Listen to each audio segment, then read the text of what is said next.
This Les Paul Standard brings us back to an era of legendary jam bands.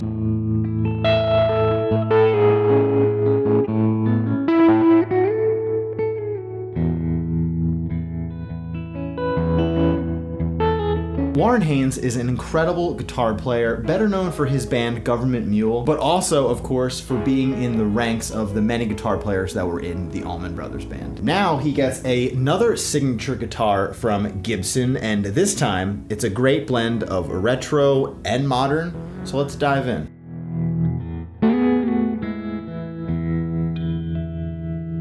So starting off, we have a gorgeous 60s cherry finish on top of a single cutaway mahogany body with a plain maple cap. The combination of those two things just make for a classic feel and sound. Now, what really stood out to me about this guitar are the two P90 DC soak bar pickups. They just blend so well with the cherry finish. It looks great. Now, it also sort of helps that it doesn't have a pick guard, so like the cream colored P90s next to that strikingly gorgeous cherry finish, it just pops a little bit more. Now, those pickups also have hand-wired orange drop tone capacitors that provide more of a rich tone shaping experience. Now, what this means is that it has an onboard 15 dB clean boost switch, and when you flip it, the guitar will just provide you with 15 decibels of clean boost power driven by the battery in the back compartment. Honestly, and you'll hear it in a second, the clean boost switch, when I flipped it, I just wanted to keep it on that the entire time, and most of the time I do because it sounds great. Now, I know some people don't like the battery compartment, having a battery in a Les Paul, I get that, but it's honestly one of my favorite things about this guitar. Now, some other features are its mahogany neck with a 50s vintage profile. It's got an ABR1 bridge, an Indian rosewood fingerboard, and vintage deluxe tuning machines. So now that we know what we're working with here, let's dive into some sound examples. For this demo, I'm going to be running through the Milkman the Sound, the Amp 50. I'll start off just doing some simple demos, no effects at all, and then I'll start adding in some reverb, tremolo, and other effects.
Now, taking away the signature part of this guitar for a minute and just looking at it as a standard guitar without a famous name attached, this thing is super cool. Being around P90s, honestly, is not something that I'm really used to, but I've truly always loved their sound from what I heard, and this guitar just makes that statement even more true for me. I mainly use mini humbuckers, and I'm actually curious to see how they compare to each other. So if you want to see that, let me know down in the comments and I'll make that video for you. Also, please consider subscribing if you're digging this video. So not only does this guitar sound great, but like I said, it looks dashing. This guitar rings in around $2,800, which is just a little bit more than what a normal Les Paul standard would go for. But this one's obviously very unique, has a little bit more features, and has a famous name attached. So honestly, at least it's still under $3K. So if you're in the market for a Les Paul that's under $3,000, you cannot go wrong with this thing. And if you don't mind the whole signature name attached thing, then definitely check it out. It feels very comfortable to play. I ran into no issues with that sort of thing. It feels super clean. It feels very comfortable. It's super easy to play. And honestly, I'm pretty picky when it comes to guitar necks. Now, like I said, I sort of get the disconnect that some people have with signature guitars, but this one doesn't have like any of his signatures on it. It doesn't have like any like initials attached to it. Nothing on the back plates. Like there's no pickup for them to put anything on that as well. There's nothing on the headstock, nothing on the back of it. So